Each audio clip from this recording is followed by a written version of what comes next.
Bonjour, je m'appelle Romain Le Maréchal, je suis psychologue et praticien en REBT, appelé aussi en français psychothérapie comportementale et motivo-rationnelle depuis bientôt 25 ans. J'exerce en addictologie et en cabinet libéral, sur Caen, en Normandie. Je suis tombé dedans quand j'étais petit. À 14 ans, je souffrais d'anxiété sociale, de TOC, de TCA. J'ai demandé à consulter, donc parce que j'avais eu la chance d'être dans une famille où on pouvait demander à consulter des psys. J'en ai essayé certains, bon, ça n'a pas été probant, et j'ai consulté le seul psy cognitiviste de ma ville, et là, ça a matché tout de suite. L'approche m'a tout de suite plu. C'était réaliste, humaniste, confrontant. Alors très rapidement, j'ai commencé à bien comprendre ce qui se passait en moi, que certaines croyances irrationnelles, inconscientes, étaient à l'origine de mes troubles. Et donc j'ai vite progressé. Et je me suis même aperçu que ces croyances irrationnelles étaient aussi actives dans d'autres secteurs de ma vie. Et que j'arrivais à être assez autonome dans leur détection et dans leur remise en cause. Donc à 15 ans, j'ai décidé d'en faire mon métier.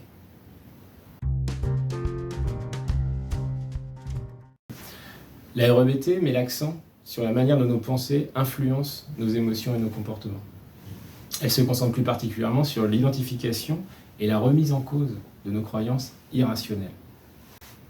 Ces croyances irrationnelles contribuent à nos émotions négatives et à l'adoption de comportements problématiques.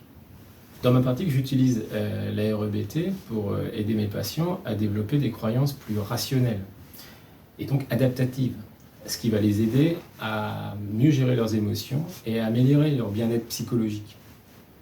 Ils vont développer une meilleure compréhension d'eux-mêmes et du monde environnant, et notamment de leur environnement social. Avec cette compréhension, ça va les aider à élaborer et adopter des comportements plus adaptés pour atteindre leur objectif de vie. La REBT nous permet d'être plus résilients, de prendre des décisions plus éclairées, en conscience, et de cultiver un bien-être mental durable dans un monde qui, par essence, est changeant et donc nécessite des réadaptations régulières. Je peux prendre un exemple dans notre monde moderne où l'information circule rapidement, où les comparaisons sociales sont quasi constantes, notamment via les réseaux sociaux ou les médias en général, voire dans la vie singulière de chacun. Donc face à cette réalité, des personnes peuvent développer des croyances irrationnelles comme par exemple « je dois être parfait en tout »,« je dois être aimé par tout le monde ».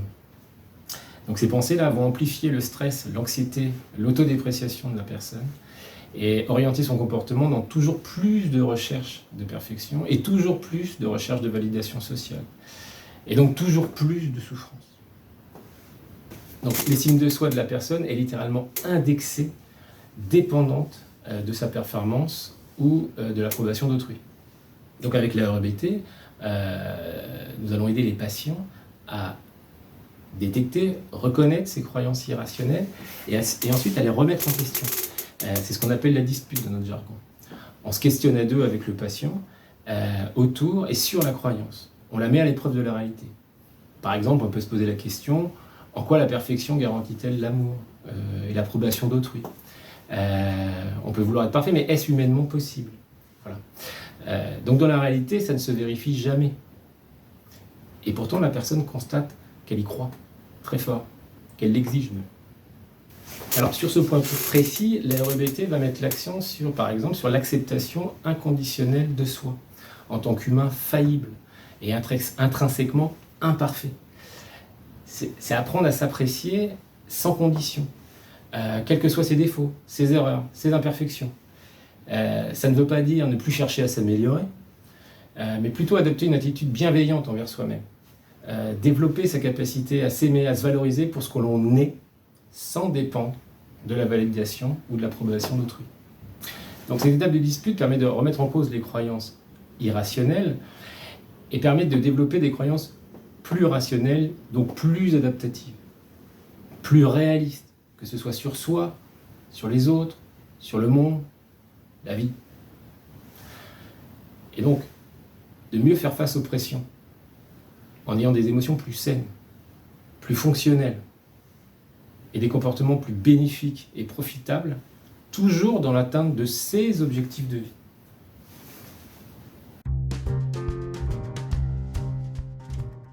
La RMBT n'est pas l'école de la résignation face à la réalité, mais bien de l'acceptation de la réalité pour faire avec cette réalité et avancer dans cette réalité vers ses objectifs de vie. Merci.